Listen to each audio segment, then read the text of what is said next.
আসসালামু আলাইকুম। আমরা এখন আছি পোস্তগোলা শ্মশান ঘাটে। আজকে শুক্রবার, আজকে হলো 30শে মে, আর মাত্র 7 দিন বাকি আছে ঈদের। তো ভাইয়ের সঙ্গে কথা বলতেছিলাম। ভাই কোথা থেকে আসছেন? আমি চুয়াডাঙ্গা জেলা আলমডাঙ্গা থানা। চুয়াডাঙ্গা জেলার আলমডাঙ্গার। এই পর্যন্ত তিনজনের সাক্ষাৎকার নিলাম, তিনজনেই চুয়াডাঙ্গার আলমডাঙ্গার। কি নাম ভাইয়ার? মোহাম্মদ রতন। মোহাম্মদ রতন মোহাম্মদ রতন ভাই। রতন ভাই কয়টা করে নিয়ে আসছেন? ওরা আছে এখান থেকে এগুলো সবই। অনেকগুলো গরু আছে। তো এই শুরু করে ছোট মাঝারি সাইজের গরুটা দিয়ে এটা কত পড়তে আছে? দামটা এরকম ভাবে বলে দিয়েন যেন হাতে কম থাকে আর কি। এটা চাচ্ছি 135। 135। আর একটু ছোট করে বলেন। 135 হলে এটা বেশি হয়ে যায়। 15 হলে বিক্রি হবে। 15 হলে বিক্রি হবে। পাশেরটা ওইটা 25। 1.25।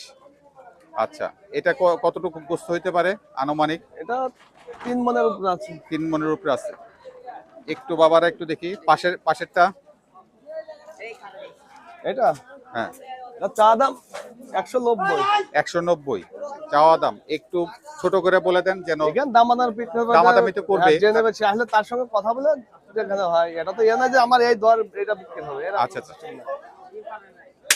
আর এই বড় লালটা কত বলতেছেন?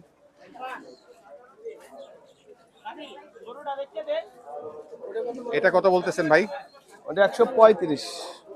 135। এই বড় লালটা কত বলতেছেন? নামলো কেমন বাবা? মাত্র নামলো। চাচ্ছে 250। 250 চাচ্ছে। আচ্ছা আচ্ছা, ঠিক আছে। ভাইয়ের নাম জানি কি বললেন? মোহাম্মদ রতন। রতন। রতন ভাইয়ের ফোন নাম্বারটা একটু বলে দেন।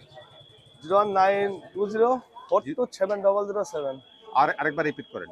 01920427007। ঠিক আছে, ধন্যবাদ। কেউ যদি আসে তাহলে আপনার সঙ্গে যোগাযোগ করে আসতে পারে। আসসালামু আলাইকুম।